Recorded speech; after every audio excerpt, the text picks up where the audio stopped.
Okay mga ka-trigger, ito ang inyong Pinoy Firearms Instructor na gunsmith din naman. At bago tayo magpasalamat at bumati ay gusto ko lang munang basahin ang ating content ngayon mula sa katanungan ni GC Ambal. Sabi niya, Sir, tanong lang, sa mga revolver ilang putok nasira? Abot ba ng 20k rounds? Commander Aguila ni from Philippines. Okay. Ilan daw ang abutin ng isang revolver kung nakaka 20k ba na putok? Okay, sagutin ko yan based in my experience. Pero bago yan ay gusto ko lang muna kayong pasalamatan sa inyong pagla-like at pag-share ng ating mga videos dahil tayo ay nadadagdagan ng ating mga subscribers at maraming salamat din sa mga hindi nag-skip ng ads dahil nadadagdagan naman yung ating revenues na kung saan kita ng ating YouTube channel ay tinutulong natin sa ating mga beneficiaries na 6 na estudyante na anak ng mga single parent. At lalo tigit maraming salamat din sa mga nagpadala dito sa ating GCash number. Huwag po ninyong tawagan yung number na yan para bumili ng baril. Wala po kami pinagbibiling baril. Mag-message lang kayo kung kayo ay maipabot na tulong sa ating mga beneficiaries para kayo ay ma-recognize kagaya ni Aljon Dating at Jubit Francisco. At lalo tigit maraming salamat kay Sir Noli Peace America ng Virginia, USA sa pagpapadala naman sa ating mga premier videos. At pagpalain kayo ng Panginoon at bigyan kayo ng maraming pagpapala para marami pa kayong matulungan. Okay, sa katanungan. Nakaka 20 rounds ba ang ang isang revolver bago masira? Unang-una, hindi lahat ng mga revolver ay pare-pareho ang tibay. Kasi sa aming karanasan dito, ang aming mga revolver ay Smith & Wesson ang natitirang matibay at saka Taurus. Ito yung mga matibay at ito yung mga stainless na mga Meron din kaming hindi stainless pero matibay din. Ngayon,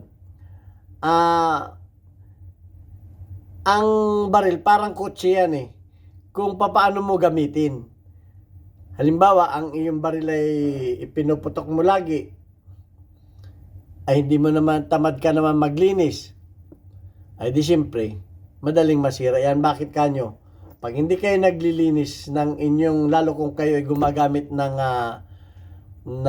reload na bala, na lead head, ay marami na tayong videos niya na ang mga tingga ay hindi lumalabas sa barrel dahil nga na yung iba madumi na.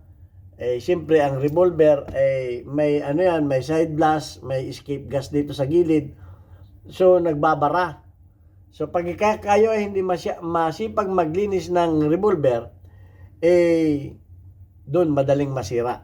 At lalo tigit kung ang inyong mga revolver ay ang frame ay alloy, magka-crack dito yan. Yan, may mga experience kami niyan, nagka-crack dito, napuputol itong bridge na to. Yan. Pati dito nagka-crack yan dito. Okay. At lalo tigit kung kayo ay mabalahan ng squib. Ayan, mabalahan kayo ng squib.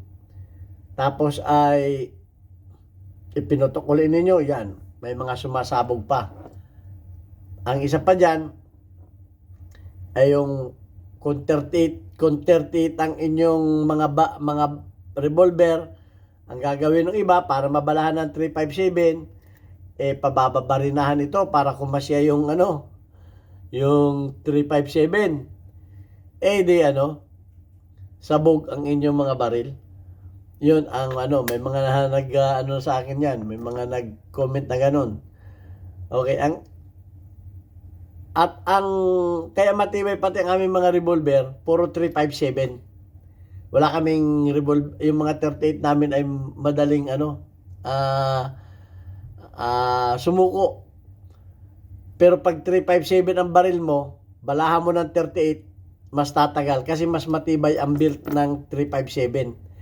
Tapos yung 38, mas mahina naman ng konti yun. Mas mahina ang bala nun kisa 357. mas tumatagal yung aming mga baril. Pero binabalahan din namin ito ng 357 at 38. Ang masama yung 357, ibala mo sa 38. Yun ang madaling masira. So ang masasabi ko lamang ay nasa pag-iingat ng mga baril yan. Yung 20K, kung aabot yan. Yung sa amin, 30K pa nga eh. Magkakasira lang yan, mga mild. May masira yan. Ang baril, parang sasakyan din yan. Hindi mo sabihing hindi masisira yan. Masira at masisira. Pero sa 20K, abot ng 20K yan bago masira. Basta't maingat lamang kayo sa inyong mga baril. Alam ninyong linisin. Pagka pumutok kayo, kahit halimbawa pumutok lamang kayo ng ng 5 o 10, linis na ninyo agad yan. Linis na. Bago ninyo itabi, laging malinis yan. Pwede naman, may video naman tayo ng pwede naman yung iswab lang ninyo yung baril niyan eh. May video tayo niyan kung paano iswab yung baril. Iswab lang ninyo. Okay, may video tayo niyan. Linis ka kaagad yung baril. Ang importante dito kasi sa mga ganito ay malinis yung mga baril. Kada gamit ninyo, anumang bagay, parang plato, parang yung mga pinagkainan, once na inyong ginamit na pagkain ay bago ninyo lagay doon sa kanya ng imisan ay linis yan, malinis. Ganon dapat din tayo sa mga firearms. Wag nating patutulugin na na madumihan. Pwede naman yan na punas-punas lamang. Kung pumutok tayo ng marami, yun. Pwede nating yan. At paminsan-minsan yan,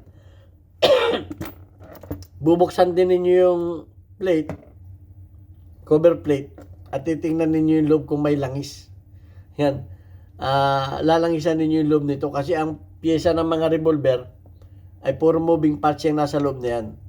Lalangisan ninyo yung loob niyan. Kasi may mga parts yan dyan na dapat ay at titingnan din ninyo kung kinakalawang na rin yung loob. Makikita ninyo, tatanggalin lang naman ninyo, 3 tornilyo lang naman yan, 1, 2, 3, isa dito, okay, isa doon, at saka isa doon sa buksan ninyo. Yun lamang ang masabi ko sa tatagal yan, basta't marunong lamang kayo maglinis. At may video naman tayo na kung paano paglinis dyan, kung paano yung tinatawag na pagsuswab. Okay, wire lang.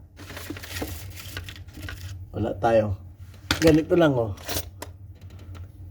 Wala tayong Okay, so panoorin na lang ninyo yung mga videos natin kung paano nililinis ang mga revolver at mga baril. Meron naman tayong video dyan para dito tayo nagpapaliton. Ang sagot ko dyan, tatagal ang inyong mga baril basta't kayo ay masipag maglinis. Bawat gamit, linis. Kahit swab lang. Swab. Tanggal ang mga niyan. Kasi yung mga residue niyan, yun ang pag-uumpisa ng ng sira. Yung pag-uumpisa ng sira niyan. So, yun lang ang masabi ko sa inyo na base sa aking experience dito sa range, dahil nga dito ako nag-aalaga ng mga baril dito, ito matagal yan dahil nga kami yung ginamit ngayong araw lilinisin ngayong kinabukasan ng umaga, lilinisin yan bago uli ipasok doon sa firing range.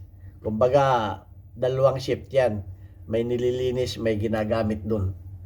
So ganun, kasi nga sa dami ng mga customer, ay hindi tatagal lang yung baril kung hindi mo nililinis palagi. Mantangin mo namang gamit ka ng gamit ay hindi mo naman nililinisan.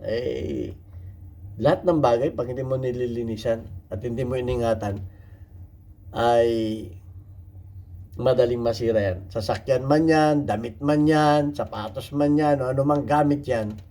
Ang sabi nga cleanliness is next to godliness. At huwag ninyong kalilimutan, lubricant. Nilalangisan yan. Pero huwag ninyong lalangisan yung loob lang ng baril. Yun lamang ang masabi ko sa inyo.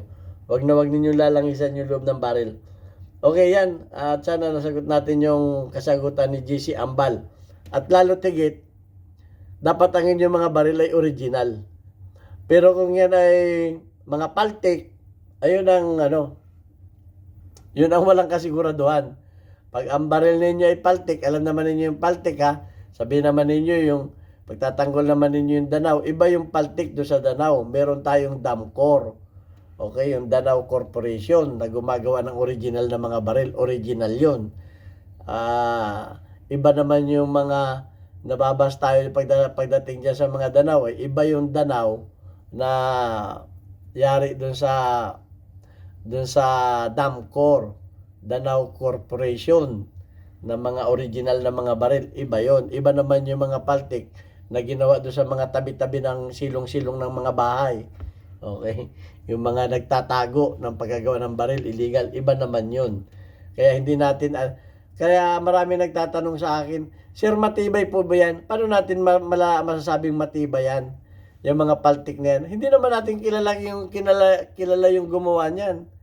Oh, kung kilala natin yung gumagawa niyan, hindi natin kilala. Ang dami niyang mga yan. Parang mga nagsusulputang kabutihan eh. Kaya wag na ninyo itanong sa akin kung matibay ba yan. Yung mga paltik na yan. Pag paltik ang baril ninyo ay wala tayong, kumbaga walang insurance yan. Walang kasiguraduhan. So yan, ang pinag-uusapan lamang natin dito, mga original. Ibig sabihin, may kumpanya na gumawa na legal. Hindi yung mga illegal na mga backyard kung tawagin. Okay, so nakakaintindihan tayo dyan. Kung ang baril ninyo ay paltik, yaring backyard, ayan ang siguradong baka hindi pa nakakaubos ng isang kahumbala yan. Kalug-kalug na yan. Okay, so marami tayong experience dyan. Kasi dyan tayo binabas ng mga hindi natin alam kung sino mga gumawa niyan. Basta't original ang ating pinag-uusapan. Okay, maliwanag. At punta na lang natin yung ating mga community spotlight. Okay, ulitin ko. The key is cleanliness. Yun lang. Okay, shout out kay Amboy Llanes. 47 ang engagement. Shout out kay Nueva Prepare. Meron kang 29 engagement. Shout out kay Saipula Usudan. Meron kang 40 engagement. Shout out kay Assassin Creed. Meron kang 1 engagement. At shout out kay GR10 Chodosky. At shout out na rin sa mga kababayan ko sa Pinamalayan Oriental Mindoro.